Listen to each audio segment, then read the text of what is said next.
All right, Audacity in 3, 2, 1. Hi, guys, and welcome back to another episode of the Barbell Lifestyle Podcast. I'm your host, Christina Lynn, and I'm here with my co-host, Marissa Roy. And in today's episode, we have part 2. We have a special guest coming back on to chat about all the things that we didn't chat about on the first episode. We have Laurin Conlin back again. It's good to have you. Thank you guys so much for part 2. I feel like that always happens, right? Where it's like the first one will start, we're like, let's talk about this. And then we do talk about that, but then there's so many things left. So I'm excited to continue this conversation. And thank you guys again for having me on. Absolutely. And these are like my favorite kinds of conversations. I feel like Christina and I joke that we always start off an episode being like, we're going to give you tactical takeaways today. And then we end up just talking about like philosophy of like nutrition and mindset for the whole thing. And we're like, oh, shoot, we're doing it again. But I think it's what like people love about the podcast. And to be fair, I'll just counter that. I think that that is important, right? I think that that is where people are able to actually make more changes. Like they think that the tactical guide is what's important, right? But how often do we know that working with clients, it's not just about, hey, do this. Like that might get someone from like their very first starting point to like a good understanding. When you're really trying to like embody this as an individual, you are the one who is going to have to take different pieces of information and then synthesize that yourself. So even like with clients, right? It's never just like, obviously sometimes it's like, hey, do this, don't do that. But other times it's more about like posing a question and really getting them to understand that and then them coming up with things. So I think that sometimes, yes, people want that, but also these are the kinds of conversations that I think spark more long-term change in my personal opinion. So you guys are doing great stuff. All that to say. Oh, yeah. Keep We're going doing in deep. We're going in deep from the first line. I love it. A minute in. But like you said, it's always about, for us, I know it's always about not just telling people what to do, but teaching them how to think. Because if you can do that, then you equip someone for the rest of their life. And a lot of that is done through questions, which just segues us so perfectly into everything we meant to follow up on. So I'm going to just take one step back and give us a little background for those of you who are just tuning in to the podcast this week and you're like, part 2 of what? So the first episode was when we interviewed Laurin. Man, it was like a couple months ago, I guess. But we were talking about macros versus intuitive eating. And it started out that way. And then we got to this. But basically, we contrasted, okay, like when is the right time to be tracking macros, in what contexts, intuitive eating, how do you make the transition from, okay, you've tracked macros for a while, how do you transition into intuitive eating in a way that is sustainable? What are the common pitfalls of all of that? And it just kind of expanded, as I just said, into a more meta level conversation of, okay, what mindset do we really need to have to equip ourselves with proper nutrition for the long haul? And that's how people get themselves into those pitfalls. And we kind of just talked about circumventing those. And so basically, I was listening to the back half of the audio of our podcast yesterday because I was like, all right, let me refresh. Like, what are we doing this part 2 on again? Like, what all did we leave unfinished? And I think we just got into the bigger conversation of like behavior change and why it's so difficult and how people often ignore the component of mindfulness and really thinking through and critical thinking and asking themselves questions when it comes to the long haul of making this lifestyle last, making intuitive eating last, and being able to just live this lifestyle for the long haul. And so I guess, you kind of transitioned us into it perfectly, Laurin, but I guess, we can start with that. Like, what questions do people need to be asking themselves to better think about nutrition in a well-rounded way? So I think that first, a lot of times people are only thinking about the short term.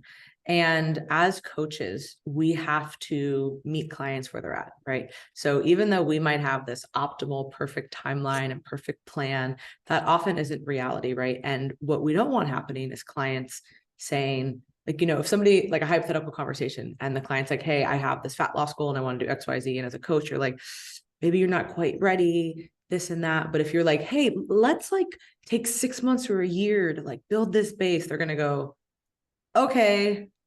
And then they're going to go hire the person who's going to put them on this ridiculous diet, right?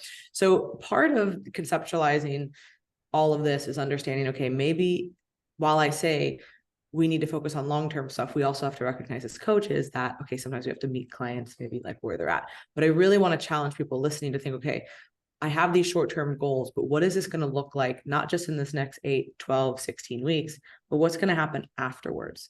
And I'm all about having short-term goals. Short-term goals are how we're going to be able to move forward on those really hard days, but we also need to make sure that that's conceptualized in a larger picture of what is this doing for my life? Because I don't want to continue someone's yo-yo dieting cycle on my watch. Now, not saying that somebody isn't going to go through periods where we diet and then we reverse and then there might be some weight gain.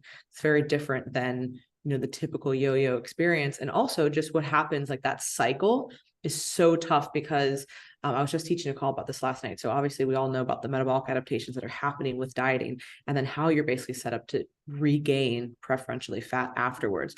So what most people are doing is they're dieting, they're gaining body fat back. So their weight is up, but they're not restored with their fat-free mass. Their hormones not restored. Their hunger is not restored. And then they diet again. And then they keep going through the cycle. And then they're like, wait, why am I in a worse spot? Why do I have more body fat and look worse after I've dieted for a few times? And I think that unfortunately, social media has really hijacked this. Obviously, like old media maybe wasn't the best either, but social media has really hijacked this with the idea of like challenges and the quick fixes. And not to say that those are bad, I'm not against those, but I think that they need to be kind of understood in a bigger picture, because when people are saying things like lose 10 pounds in 10 days or always join this next thing, that can be a really big issue. So number one goal is getting people to think a little bit more long-term, but of course, no one is going to think as long-term about their goals as we are. So we maybe can't think, it's not as long as maybe that we would like, but it's a little bit longer than they would want to conceptualize right away.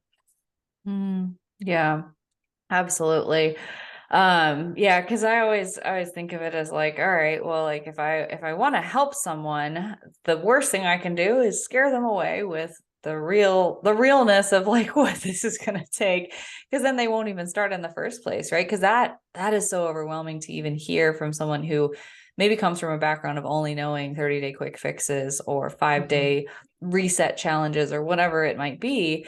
And you hear something like 2 years and you're like, wait, what? Like, I'm sorry. I don't, it's so unbelievable to that person at that point. So I think it's really a matter of like being able to play the game and speak someone's language, and making sure that we're kind of like gradually bringing them the epiphanies, that allow them to think long-term. So I'm curious what questions would you pose to someone when you're trying to elicit that?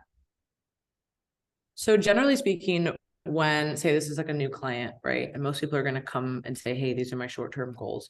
And for a lot of people, obviously their short-term goal is fat loss of some kind. And whether that is a competition or it's for an event or it's just a number that they've deemed that they share with you. So really we want to get behind like, what is the motivating factor? This is especially true when someone talks about wanting to do a competition, but it may be either their first one or they're just kind of more of a novice competitor in general. And again, I'm not against people competing. I love competing. I love coaching competitors. But if we're doing this for a fat loss goal, I'm going to want to steer people away from that, or at least again, in the short term. So it's really understanding, okay, what is the motivating factor behind this? Oh, well, I wanted to lose some weight and my friend is doing the show in 12 weeks. I thought it'd be cool. Not a reason we're going to do prep, right? Like this just absolutely not going to happen. But in order to understand that, we would have to ask those questions. So it's really, I would say, first and foremost, getting behind the motivating factor as to why someone wants to make this change. And then once we have a deeper understanding of that, then we're going to be able to say, okay, now we can put together a timeline that works for maybe both of us. And I'm generally pretty honest, like I'm honest with people about like, hey, this is going to take a significant amount of time, but here's how we're going to break it down into chunks, right? Like you said, not making it so scary and overwhelming, because to us, we could say, all right, in about 2 years, like your life is literally going to look completely different, like physically, mentally, emotionally, how you train, what you look like all of these things can completely change. But to somebody who's used to 30-day this or whatever reset type stuff, that is so far away. So I think that it's about restructuring how clients look at that. And really it's getting down to that motivating factor first and foremost. Like that's the first thing that we're going to be doing. And then ultimately as a coach, you are guiding people, but you can't make that decision for them. So just recently in the past few weeks, I had a client going through a lot of life changes, a lot of things that are very different. And I'll just kind of leave it at that. But it was like, hey, I have these really big goals that I want to hit. And I was like, all right, if we're realistic about this, and this, I support it. But we have to put into priority this hierarchy of these needs. And if these needs are not met, I don't care what this other goal is. You know what I mean? Like this is much more important for your life and your family. So she was like, oh, and this is somebody who I can very much talk openly with because I've worked with her for like 3 years. She was like, this is exactly why I have you, especially in this new life circumstance, because like, I would just say like, I want to do this, so let me go for it. Right. But it's about breaking that down for the client. And again, I'm like, I'll support you, but here's all the realities that we have to weigh out. So I think it's also about getting behind the motivating factors and also just laying out that kind of reality for people. And we're never going to be able to know exactly how things are going to play out, of course, but we've seen enough with clients to be like, the general trend would be this, or this is what's most likely going to happen. And then the client will make the decision from there. Yeah. It's really hard because especially as coaches, it's such a personal relationship, right? And we really want to make everybody happy. And it's like this like crushing feeling almost when like you can't help that one particular person reach their goals. But at the end of the day, for any coach listening, like you have to be the one who's making you are not the one making the final call. You're not the one going through with all this. You're the guide, you're the detached observer, you are the coach, but ultimately your client is going to make that decision. And it's really hard sometimes when you're in that position, but that's, you have to look at it that way. Yeah. I definitely relate to that because there's always a case here and there where someone is not truly ready for a true change. Like they're just wanting to repeat the cycle that they've been in. And they're just comfortable in that cycle and they don't actually want to have a pattern interrupt there. But I think that's really interesting. And I guess I'm curious what you've seen in practice, and maybe I'm sure it will probably line up with some trends that we've seen as well. But like in terms of what constitutes someone's readiness for change, like when it comes to creating true lasting behavior, lifestyle change, like what commonalities have you seen in the people that are ready to make those changes versus the ones that are just kind of comfortable running through their own hamster wheel? It's funny. I've been thinking about this a lot. Like it's so interesting how things come up in patterns, like it'll be like something that I thought about and then something that I saw with a few clients and then I read about it. And then there's a podcast and we talk about like, there's always like these like themes of like common. Yeah. It's so interesting how things happen like that. But I've been thinking about this a lot because even with my own self, there are certain things that like, we all know we've all gone through changes where it's like, until I was ready to do this, it didn't matter who told me, what course I bought, what book I read, what fucking shit. It didn't matter. It didn't matter until I was ready to make that change. And this is going to sound a little harsh, but ultimately, I think when it comes down to change, like true change, what we're talking about with lifestyle, habits, physique, food, all of that, someone has had to go through a few bad cycles of it, I really feel, until they're ready to actually make that change. At least in my experience, and not always. I'm not saying that always. So don't like everybody listening, don't get upset. But what I'm saying is in general, when the people come to me and they're like, listen, I've been doing this for the past 5 years, 10 years, 15 years, and I haven't had any success. And I've tried every diet and I've tried every coach. Like, I'm finally ready to make these changes. Like, it's usually in like the words that they use and just kind of like how they say things.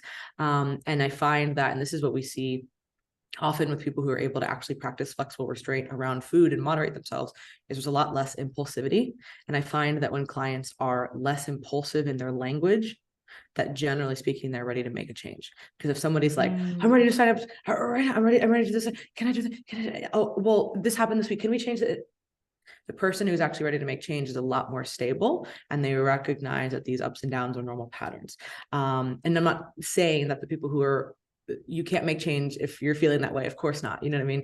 And it also doesn't mean that if you are very regulated and very moderated, that you're not going to have these hard weeks or these impulsive weeks or, you know, these upset weeks. They all happen to every single one of us. But generally speaking, the two trends that I see are where people are able to regulate themselves and their emotions and be less impulsive with their choices. And also when they've gone through, unfortunately, a few bad scenarios as it deals with, you know, nutrition and training and maybe some bad coaching practices and the like, that is when someone is ready to make that change. Really, when they're just fed up with what they've been doing and how they've been feeling. And like, we all know, like, you can lead a horse to water, right? Like that old saying, like, really, really rings true. And this goes for anything in life, like nutrition, training, mindset, spirituality, relationships, like literally anything. Until you are ready to make that change, nobody can do that for you. We can guide you, but you have to be ready for it. And that's why I think conversations like this and putting out information like this is so important. Because even if it's still at the subconscious level, we are hearing things like this, and then it's like, oh, okay, I don't know, maybe that's not for me. And then maybe in a few months, someone's like, you know what was the podcast I listened to? What did they talk about that? Let me go revisit that. I can't tell you how many times I've done that in my life with different things, where I maybe heard something, I'm like, just write it off, right? Like, oh, I don't need that, or that wasn't really important, or what's this person talking about? And then you revisit it and you're like, actually, this is very pertinent in my life, and I wasn't ready to hear it at that time. Absolutely. I like when you're talking about patterns, because I feel like I've seen the exact same thing recently, where it's like that I've had clients that have started with me and we didn't have the best experience, and then they've come back and said, hey, I'm in a much different headspace now. They're kind of like, I know I fought you a little bit in the beginning, and I feel like I've taken some time and I'm ready. And it's the same thing that you're talking about. It's like the hot and cold, the up and down. Every week you're like, what is going to happen in this check-in?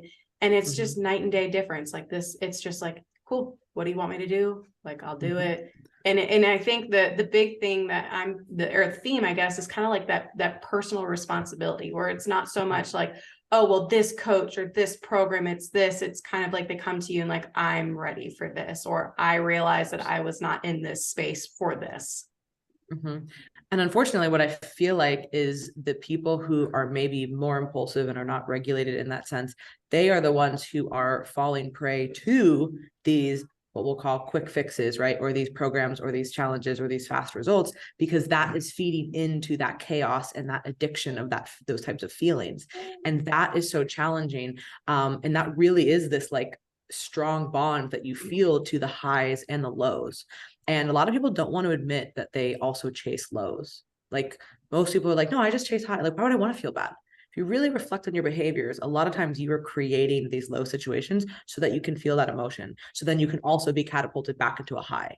And when you're chasing that roller coaster of emotion, you are never going to be able to make consistent progress.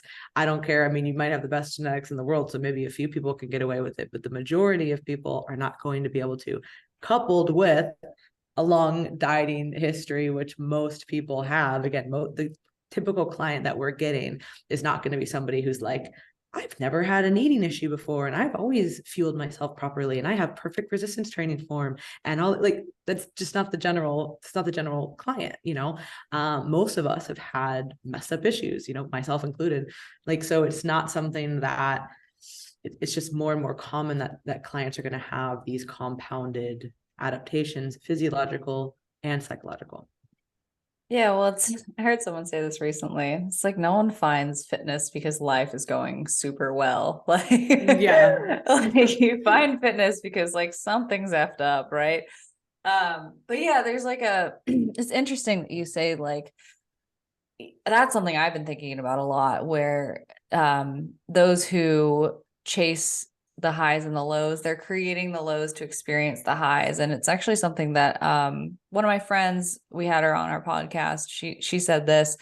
She was talking about, you kind of have to learn how to set a goal that's not weight loss oriented, because if you don't learn how to do that, you're just going to create weight to lose again once you've lost it. Like you're just going to lose the weight. And if you don't know how to set any other goal, you're just going to gain weight back so you can lose it again. And you're going to stay in that cycle. And it's the same kind of principle of creating the lows to feel the highs. I think that's interesting. But there's like a level of self-awareness in those who don't have that impulsivity in their language and have kind of seen themselves go through this cycle for so long, and they're frustrated with it, versus those who tend to chase that cycle.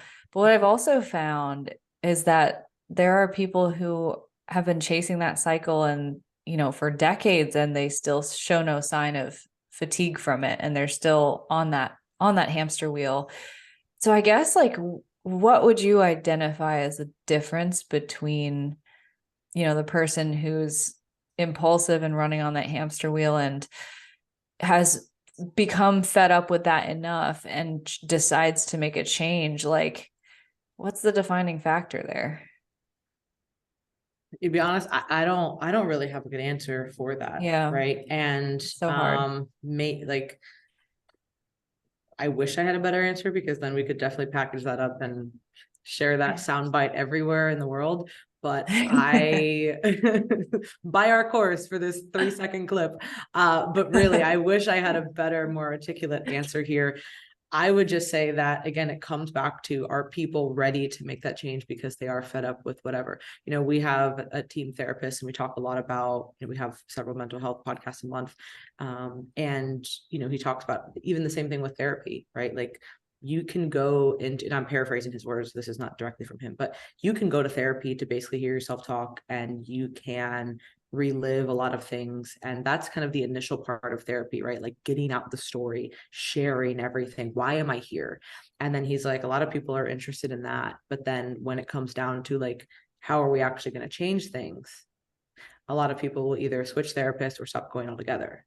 Right. And it's kind of the same thing in this part. Like, oh, okay, I'm chasing that. Like, it feels good to share that story and to kind of feel validated, so to speak. Right. And to be like, this was my experience and this, but then it's like, okay, but now we have to, how are we going to change your behaviors? How are we going to change your intentions? How are we going to change your mindset? And then it's like, oh, well, I have to do that. So the same thing comes to this, right? Where I think a lot of people think that they want something, but then their actions, of course, are not aligning with what they say that they want to do. And ultimately, only that person can decide that. So what I would say is, as a coach, if you're in this position, the best that you can do is to continue to send out these positive messages and say like, hey, like here, this is where we should be going. This is where I think things should be happening. And really trying to be that positive force in that person's life in that change, right? And again, you can only guide it, you can't do it. And that's really hard for people who are coaches, because we're generally really empathetic and we want everybody to make these changes and to have all this, make this difference in their lives. But I would say that, ultimately it is up to them. But what I always try to think of is, okay, even if this isn't the perfect plan, right? This is probably still better than what somebody would be doing on their own. They could be doing a lot more deleterious stuff on their own that I really would like, or with another coach. Obviously, if things get pathological to a certain degree, like I'm not going to be able to work with someone. And there have been times in my career where that has happened. But generally speaking, it's like, all right, like if you continue to share these messages, like even though you don't feel like it's getting through, a lot of times it might be, even if it's a small step forward, it's still a small step. And then ultimately that person may just kind of fade away. Or maybe, Yeah. like you said, Christina, they come back when they're ready. I've had that many times. Hey, I wasn't ready for this. I signed up for a few weeks or, a month, and I checked in once and then I kind of ghosted you, but now I'm ready. Or a client that you've worked with that's been great, who's like, you know what, I'm really going through some shit. I need to focus on this. And then they come back and they're like, I'm ready. Right. So there's all different kind of iterations of it. But what I just try to think of is, let's try to be the most positive force that we can be and guide them in the positive direction. And then hopefully that will be enough to help with that change that person has to intrinsically do themselves. And obviously now this is not just about this. This isn't like just the beginner type client, right? Like if a beginner client, like obviously we're really trying to get down to the nitty gritty of like, what are the basics here? You know what I mean? But this is like afterwards, when someone has an understanding and the fundamental understanding of like what to do. This is generally when these things kind of get uncovered. I find either they're reaching out to you because they're in this place, or as you've worked with someone from kind of more beginner to that intermediate advanced level, then these things start to unravel a little bit. Yeah. I know that wasn't really an answer, and I'm sorry, but I would hate to give a false answer. So I really don't have one for that. No, I figured because it's a question. I'm like, I don't think that there's an answer to this, but I feel like at least like providing some context around like how we might come to that conclusion for an individual is important. So like perfectly kind of what I hoped to get out of that. Unless you had like, dove deep into it in like psychology and everything and neuroscience. Not yet. Not yet, but maybe that'll be the next podcast, hopefully. Yeah. No, I'm infinitely curious about this stuff. And because like I said, it's really become obvious in my own personal life, right? As well as in my clients' lives who have really made this change, that this is really the crux of everything. And it also goes back to identity. Like, how do we view ourselves around change? Like, that is not talked about enough. I just interviewed my friend Casey Joe for our podcast about this. And we were talking about this, and it's like behavior change is one thing, but like having a growth mindset is really great. But like, you can still do all those things. But if you don't identify as a person who is capable of doing that or is worthy of doing that, you're going to find yourself in those same cycles. And this is pretty well known in other areas of psychology, or other areas from a psychological basis. Like when, let's say people are dating abusive narcissists and they have this pattern, it's like, oh my gosh, how could someone do that? And it's pretty well validated. Like, you're searching out these patterns and these types of people because of your worth and all these different things.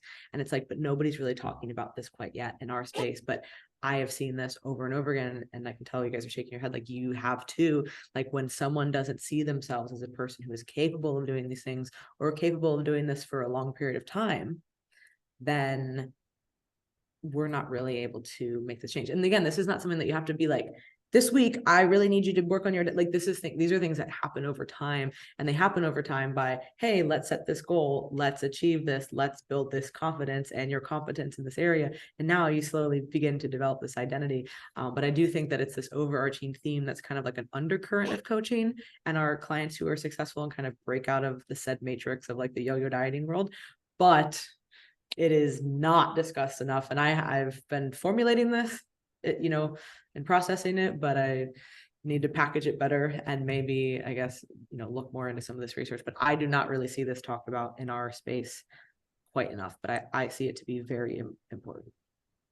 I think the other aspect that you have, like, I'm just thinking about all these different things and all these different examples, but I think the other thing too, it's hard for us as coaches, that dichotomy between like, okay, I want to help this person, I want to elicit change, and they need to change, but we can't do this complete 180 where we just take them and we just do too much change, where the point where it's like they can't comprehend. So it's like building upon that foundation. But then also it's like, hey, okay, if you're not, drinking water, let's drink some water. Like, let's move a little more. And then they're like, what am I paying you for? Like, I'm paying for this huge program. So that's also the part where it's like, man, that's like, how do you find that balance between, it's like, okay, well, we're not trying to overwhelm you, but we do need to start here, and then we can make some other bigger level changes. that is a tough one. But, and, you know, a lot of clients, like the age old question, like, so when are we going to make changes? Or like, when's the next thing going to happen? Or like, are things going on the timeline as we expected? Right. And everybody hates when I'm like, well, you know, like, but it really is this thing that it's like a week by week thing. And we can only take things in these stepwise patterns. And if you drink your water and you sleep and you get your steps, then guess what? Next week, we might be able to do this. But if you come back to me again and next week's a shit show again, how are we going to actually diet? Right. And now there is something to be said about kind of living in this weird limbo, right? Which is very hard for a lot of people, right? Especially when they're kind of in that mindset of like, I want to hit a really hard goal. This isn't hard enough. So we do have to make sure that we are challenging people enough. It can't be so easy that they're not doing, like they feel like they're underwhelmed, so to speak, right? So it is about finding that kind of happy medium of everything. But that's also when we can start to think about things that are kind of outside of the norm, you know, with what we're doing. Like, okay, hey, let's focus on like really being intentional behind your training sessions. Okay, say you're struggling with mindless eating, like, why don't we, you know, journal about this or sit down with this or remove this from your environment, like whatever it might be. And they might still be small things, quote unquote. But there's something that somebody can like proverbially check the box on and say, okay, if you do these 4 things this week, then we'll be able to move forward. But until we've done that, then we're not gonna be able to move forward. And then people will start to respond. Not everybody, right? Not everybody, because some people still think that by hiring a coach, like all of a sudden all their food's gonna be prepped and it's gonna be made and they're gonna have the training sessions done. And, you know, that's again, a mindset of some people coming into this. And that doesn't matter what coach you are, that person is not going to be successful. I don't care what method you have. Unless you are a personal chef, and unless you like live with the person, you know what I mean, where you like cook their food, you grocery shop, you do their dishes, you drive them to the gym, like you know what I'm saying, like I mean there's literally, it's just not feasible unless that, you know, and there's some people who of course could afford that. So if that's what you're looking for, there is a service for everybody. But for most people, there's still going to be this level where there's that disconnect, like that intention behavior gap, right? That's what that's called, where you have this intention of, I want to be this person, I want to have these results. But then there's this gap between what your behaviors are demonstrating. And we obviously want to narrow that. But at some point, the client still has to do that. We could literally provide every single thing to the client, and they still have to be the ones who are doing it. Mm-hmm. Man, I have so much. I love this stuff. But don't you? I was like, you know, it'd be so great to like go back to be like in like a philosopher and like, you know, just hang out and like sit in Greece and just, I think that's what we're becoming, honestly. Fitness philosophers. It's like this is all we talk about. But I think on that note, with the clients who are kind of like unintentionally rushing the process because they're not trying to be that way usually, like they're usually like anxious and they're asking like, when are these changes happening? What are we doing next? And they are just in their head and they're anxious. And I think a big part of being able to be successful in a fitness journey that also alleviates a lot of that anxiety. And like, I can't speak for like actual diagnosable anxiety, but like just feeling worry and like apprehension around like, what's next? It's just like being okay with and open to letting go of control of the process. Because like when you're hiring a coach, I think what people don't realize is that they are letting go of some level of control over exactly how this is being run, right? It's no longer on your timeline. Your body's going to respond exactly how you make it because you push it into the ground. It's like you're collaborating with someone and you're sharing that control over the process. And I think that's something that people don't really realize is because we also want them to know that they are in control of their actions and they have agency over their life. That's very important. Some people don't realize that, but the anxiety stems from like I feel like I need to control the timeline, what's next and all of this. So they're asking, but that in and of itself is taking away from their ability to be present in what they need to do right then and there. So yeah, what are your thoughts on that? Absolutely. And again, this is a pattern that's been for probably the past 6 months of my life. Like the word awareness has been really at the forefront of everything. It's a really great book. If you guys are interested in reading that, it's called Awareness. I highly recommend it. It's very all over the place, but I think you guys would both like it. If you guys are enjoying this conversation, you would probably enjoy that. I would not have been ready to read a book like that a few years ago, but I was now. Anyways, so this idea of awareness and being present. And I feel like we all hear this, and a lot of times it can have this overtone of like pop psychology, just feel good, be present in the moment, but people aren't really understanding what that means. And everything is like on this continuum, right? Where we're thinking about, okay, being present, having awareness, but also like we have this agency and this control over certain things. So you have to be able to say, okay, what are the things that I can control in my life?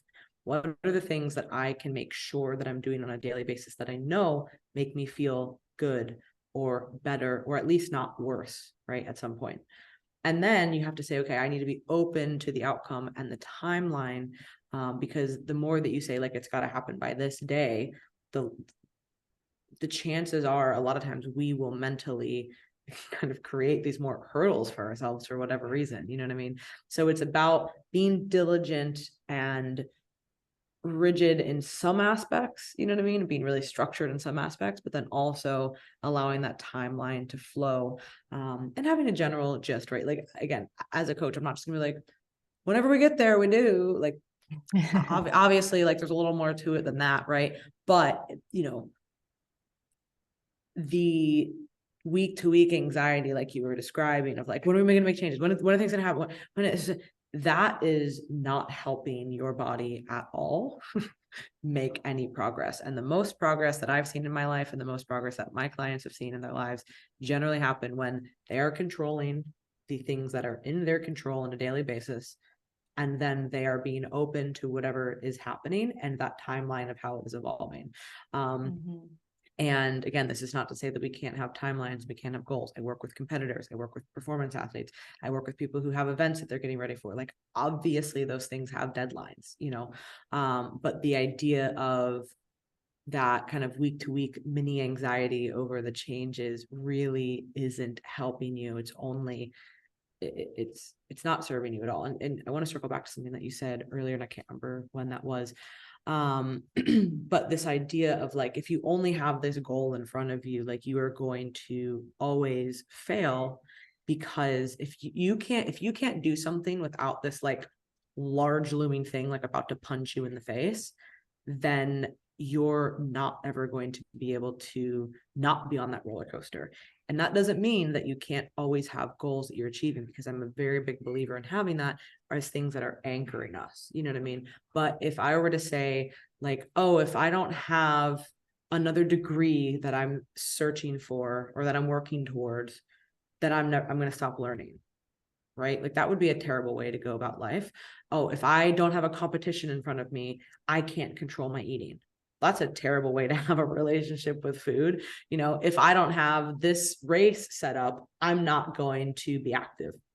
But right, like, there can't always be something, you know. Again, we can bake constant progression into our lives.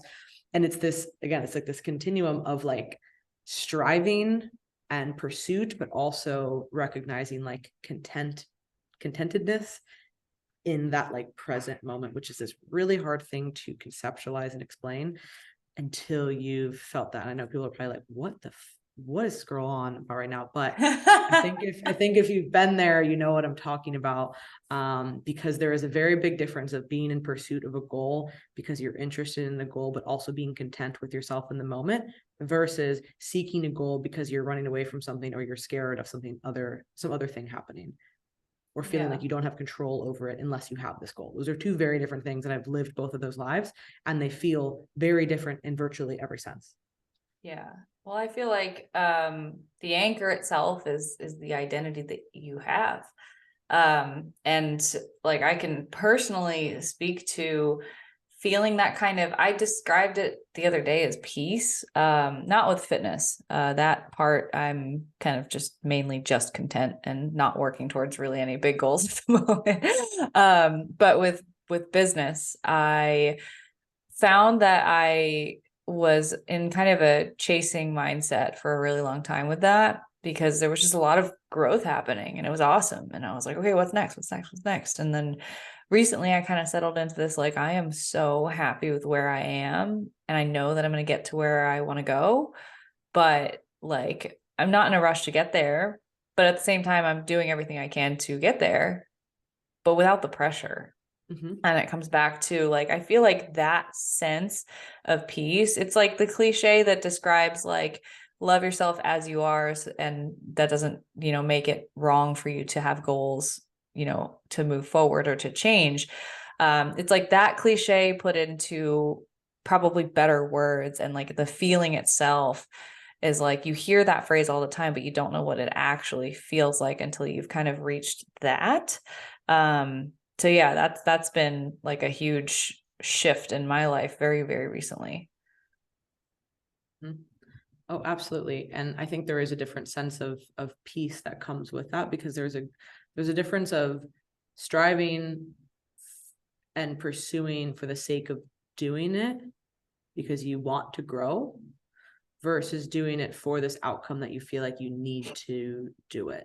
Mm-hmm. And those again feel very different when you're in that moment. So it's kind of like the same thing can go back to, this can be personal stuff, this can be business stuff, this can be mindset, this can be health related. It doesn't really matter. Like, this can look the same for anything, and obviously when we're talking about coaching clients, like, we're coaching the whole person, right? Like, we are talking to clients about what they're doing, like with their relationships and their careers and their family and like everything, you know what I mean? So it all is intertwined. And I think a lot of people, I don't know if it's, again, the people I know personally, but I feel like this is like, there's like this very big collective, like, to use like a phrase that's probably out of, that means a lot of things, but there's a collective awakening, it seems like, of people who are feeling this way, you know what I mean? And it's very interesting to see, but I think that this is about like figuring out like actual growth for the sake of growth and wanting to improve yourself for that reason, and not just for whatever accolade or whatever you think needs to happen. And that does not mean that you can't chase those things, because those things can be happening simultaneously, but just in a different way. And I think we've all known people who are older and what we would consider probably to be successful, whether monetarily or otherwise. And I think we both know types of people who fall into both of those camps, right? Who you can tell are only doing things because of they need to check that next box, or they need to feed that ego or whatever it might be. Or there's people who are doing it purely because like that is how they are wired, and they are trying to really grow for the sake of growing and like for their purpose. So, it's a tough thing to unpack. It's like, there's just so much to it. Right. And it's like, I don't know what the hell's going on with everybody that I know, but I'm like, this is just like with a lot of clients, with people in my circle, close friends, tangential friends, like, it's just like, it just seems to be a thing. And I don't know what it is, but maybe it's just the people that we surround ourselves with. But I feel like this is very common right now. Yeah, I know it's a huge part of it. Christina, did you need to sign off? I can like wrap us up to finish us out. Yeah, I need to sign off, but I was like, man, we could either end here or we could have another 2-hour podcast. And I love how we did. I don't think we covered anything on the list of topics, maybe like 2 of them, but we kind of did. Okay, I'm like, why am I like this? I'm so sorry. Like, it's a tactical guide on not answering questions that are supposed to be answered. Well, no, it's so funny because I was like, oh man, like I'll just have my meeting, I'll come back and I'll just pick back in where we are. But it's funny because I'm thinking again, when it comes back to like certain clients, like I have some clients that are just like, just give me the tactical things, right? Like that's all that I want. Like that's what I came here for. And maybe you're not open to thinking about those higher level questions, or why are you asking about how my, relationship is or how work is going when I hired you for like health and fitness. Or like, I don't know, if you have a business mentor who is like, why do you want to reach this monetary goal? And to sit there and think like, I don't really know. Cause I think that that's the uncomfortable aspect, is like thinking about your behaviors or thinking about change rather than just kind of like, here's the plan and I just do it because I'm on autopilot, whatever it is, whatever, if it's the fitness, if it's business, whatever. So I think that sometimes maybe that's why we like the tactical things, because it's like, I don't know, you just maybe, or just, you just feel busy and you're not having to think about your actions and why you're doing things. So Oh, absolutely. That's a really great point. And I think that kind of summarizes a lot of this. And that's why it's like, you have to be in that headspace to do that.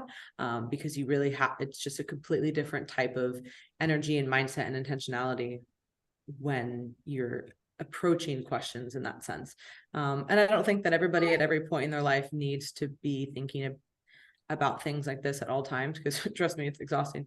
And there is God, the amount of mental energy that like my brain burns just thinking about things. And I'm like, this would be so nice to like not do this sometimes. But I think that, you know, there is a time and a place for everything, right? And it's not to say that there's a fault for sometimes just being like, hey, what am I going to do? Okay. Yeah. But we can't do that. The goal is to not do that, I guess, forever would be more of the closing remark on that statement for me. Like, there's a time and a place for that. And sometimes it's just about putting your head down and executing, you know, like when there's so much there, because let's say, again, coming back to the client situation with, you know, what we're typically coach people on with, you know, nutrition and habits and training and all that, like that goal, there could be so many other things going on in life, right? To where it's like, you know what, we just need to just execute on these things. We don't really need to think, we just need to kind of do. And sometimes that is what allows them to move forward. And then other times it's like, you know what, everything's kind of smooth sailing, you know, as well as it can be in that area of my life. And now I really want to dive into this stuff with how I view myself and my relationship with food and all of that. Doing all those things concurrently is really exhausting and really tough. So there is a time and a place for everything. And I think that the whole idea of coaching is to be able to guide people through those different phases as needed. And again, it doesn't have to be this overt thing that we're like, hey, now we're in this new, no, it's just like, hey, do this week. Okay.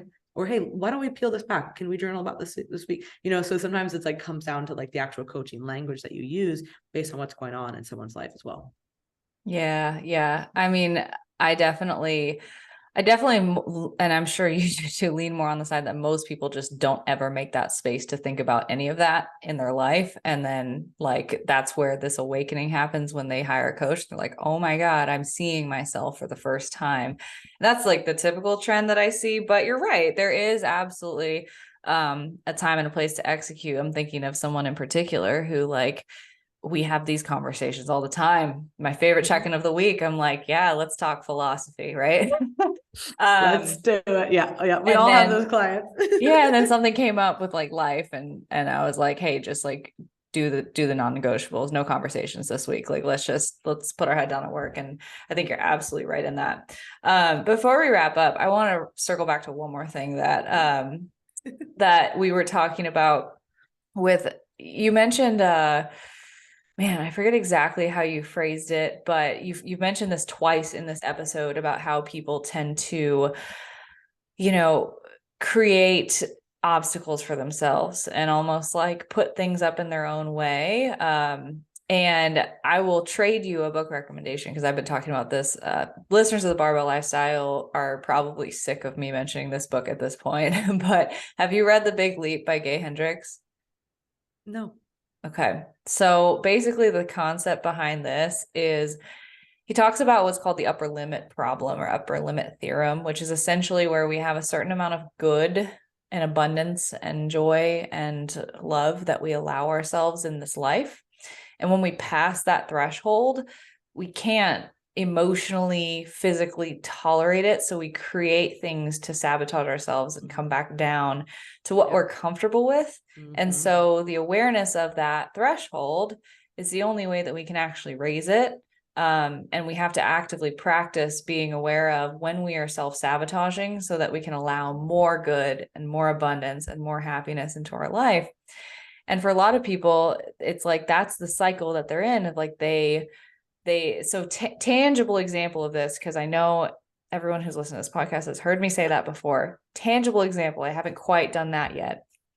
You have a weight loss goal. You lose the weight. You feel great. you're super happy with how your body looks and everything. But deep, deep, deep down, you don't feel worthy of being that way. So that is your upper limit problem, is your self-worth. Therefore, your actions subconsciously will start to align with that, and you will self-sabotage to the point where you've gained weight back, or something else in your life will go completely awry. And you basically just are trading off problems rather than actually solving any of them.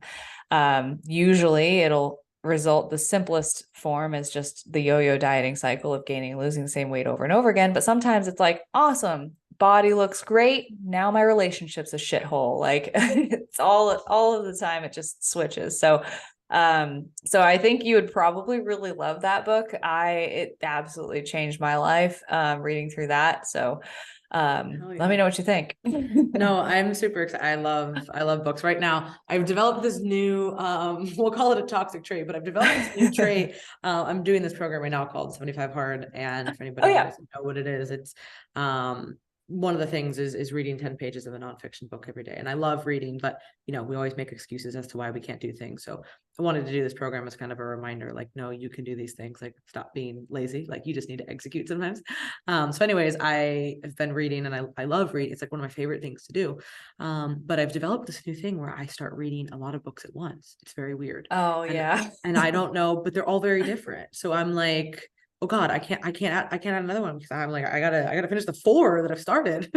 But once those are done, then I will get to this one. And that's actually something that Ed Milet, he's like a business mindset type coach. Yeah. He's a business owner, and he also does a lot of mindset and motivational type stuff.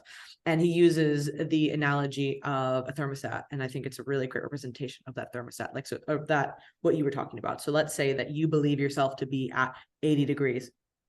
For all intents and purposes, whatever that is. And if you get below that, you get to 75, you're like, all right, like I should probably bring myself back up because it's a little low.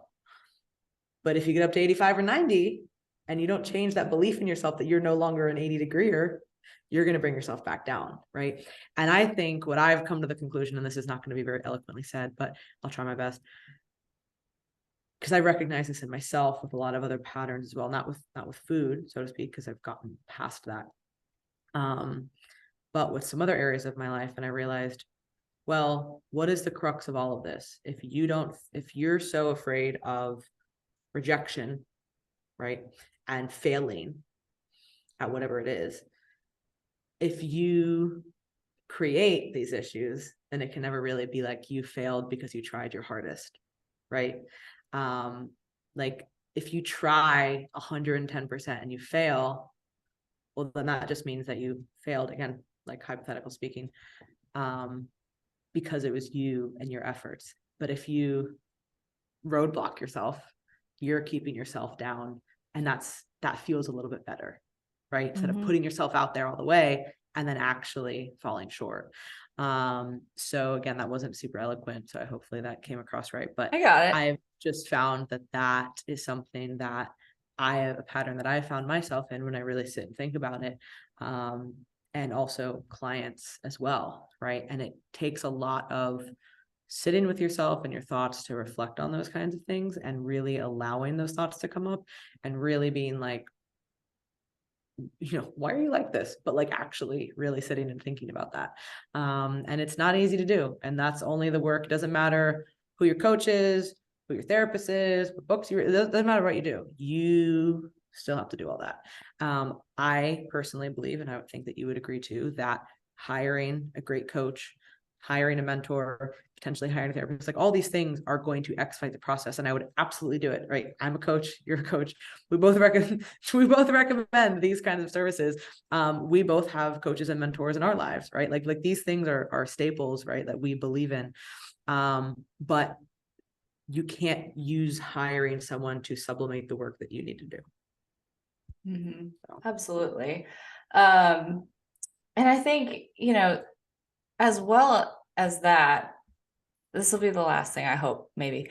But I think that, I've never been someone who's identified with the fear of failure all so much. I know that most of our clients do. But here's a question I had to wrestle with for a while.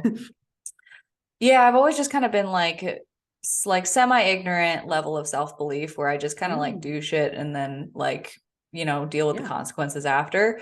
But I hit kind of a roadblock, and this is what I was wrestling with my own upper limit problem. And I was like, what is this? What is this problem? Why am I holding myself back? And I had to actually wrestle with the question, am I actually not scared of failure, but am I scared of success? Because what does that mean? Who do I have to become in order to do that? What connotations does that version of myself have? What beliefs do I hold around that? And so I think not only do we hold ourselves down because of the fear of failure, because it feels like a easier cushion to fall on, but also we hold ourselves back because of the fear of success, because again, we only allow ourselves a certain amount of good in our life. And I found myself doing this over and over and over and over again. And I'm catching it and I'm like, God damn it, this is everywhere. When you really look for like, how am I kind of bringing myself back down when I'm starting to rise up? And so you can also ask yourself that, like, are you afraid of failure? Are you afraid of success? Like, what are you afraid of? Yeah. And I think it's very warranted to sit down and think of that, and not just surface level stuff, like really getting to the crux of it. And this is not something you're going to sit down one day and journal about and figure it out. Like, this is so long. multi-year process, and again, people hear that, oh, fuck, sorry. Like, I don't want to sugarcoat it. It's just like anything worth having, these are multi-year things, multi-year investments. But the way that I look at it as, all right, if I don't start investing in this now, how much longer is the compounded effects of me living this previous way going to, like, how long is this going to take for me to get over, and ultimately it's like, okay, if I don't do this, then what happens? Right? Like, you have to think of it in those kinds of terms too. So fear of failure, fear of rejection, unworthiness, fear of success. Like, there are so many different reasons as to why people hold themselves back. And if you work with someone who is a great coach, a lot of times they can help you unravel that by prompting the right questions and discussions. And hopefully somebody listening to this sits down and really actually thinks about that as well. Like, whenever I share stuff like this, I always try to make it from a place of like, I've been through this too. I've helped people through this too. This is not like a judgment, I never wanted to sound like preachy or judgy by any means, because like, we're all just figuring our own shit out, so hopefully this has prompted people to really sit and think about this, because every single person I know deals with some of these issues on a different level, and some kind of self-limiting or upper limit, belief. So I love that. And I can't wait to read the book. So yeah. And I feel like it's so hard to like, okay, I want to do all this thinking. Like, how do I get that out? You can start with, you can journal, you can sit there and just ponder in silence. But like, I've really found myself that having people that are open to having these conversations and being able to verbally just like bounce it off of somebody is really helpful. But it's hard to find friends like that. Like myself, I've got a whole circle of people like that. And I know you do too, but like the average person is just not going to be, they're going to like hear this and be like, okay, not following, but cool. Like, so if you do have someone in your life who's able to like sit with you, challenge your thoughts in a productive way, lean into that relationship, because it is the most valuable thing. Yeah, I would say getting those thoughts out is crucial. And for me, I've always been someone who thinks a lot internally. And so for me, being able, but I can very much busy myself to where I don't allow myself to think about things. So for me, really learning how to like put a pause on stuff and, to journal, to go for walks, to allow my thoughts to drift, to allow myself to not think.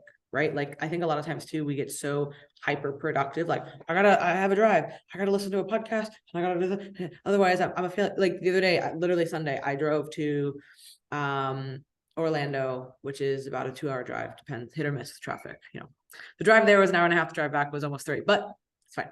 So the drive there, I was listening to like meditative type music and just letting my like thoughts go and like try to conceptualize things. And right on the drive home, it was very late. I had a long day and I was like, gosh, I should put on something. I was like, no, just, it's okay to not think sometimes too. It's okay to just put on music that you're just going to kind of vibe to, and then also do that, you know? So I think that sometimes it's also just about letting your brain rest, so to speak. And that doesn't mean distracting yourself with like things that are filling it with more information, right? Like not a ton of inputs. That doesn't mean you need to scroll on your phone for 5 hours because you don't want to think about your problems. But sometimes it's okay to just like not think either and just put on a playlist and just kind of vibe out. So I think that for people who are hyper productive, we feel guilty about that sometimes, right? Like if I went for a walk and I didn't listen to something for 45 minutes, then this was pointless. You know, like I think a lot of times we can get like that. So I just wanted to end that note, and I'll stop my rambles. Yeah, no, and also good. Float tanks. I can't talk. You talk about this book all the time. I can't talk enough about float tanks because literally it has been the best thing for someone like me and my brain. So you guys have those in your area, which a lot of places do, definitely recommend it. Yeah, no, I've definitely gotten input fatigue and had to deal with that myself as well. So kind of making the time for that is usually the hardest part, or I mean, just prioritizing not doing something productive. But we'll wrap it up because I know we could talk for hours and hours, but man, I don't normally do this. Thank you so much for listening to the Barbell Lifestyle Podcast. You can find me at Marissa Roy Fitness, and Christina is at Christy Lynn Fit. And Laurin, if you just want to remind everyone where they can find you. Yeah, my Instagram handle is at Laurin Conlin, LAURIN. And then our website is teamlocofit.com for all of our coaching and consulting services, and pretty much everything you can find on there, our app, our podcast, etc. So just check out the website and my Instagram and you'll find it. Oh my gosh, your app hadn't launched yet when we last talked. Oh yeah. So that's so cool. That's a thing. Very happy about that. We wanted something that was not coaching, but you know, basically the next best thing to coaching, right? And so we wanted something that would be for people who are either starting on their journey or kind of transitioning out of coaching. So that's effectively what the app is for. We don't do our coaching on the app, like check-ins and stuff like that. It's a completely different type of thing. So macros, meal plans, shopping lists, mental health resources, training programs, all that is on there. So that is on our site as well, but that is the Redefine Healthy app. Love it. Awesome. Yes. Cool. That's a great update. Alrighty. Well, then we'll wrap it up, and thank you guys so much for listening, and we hope to see you back next week.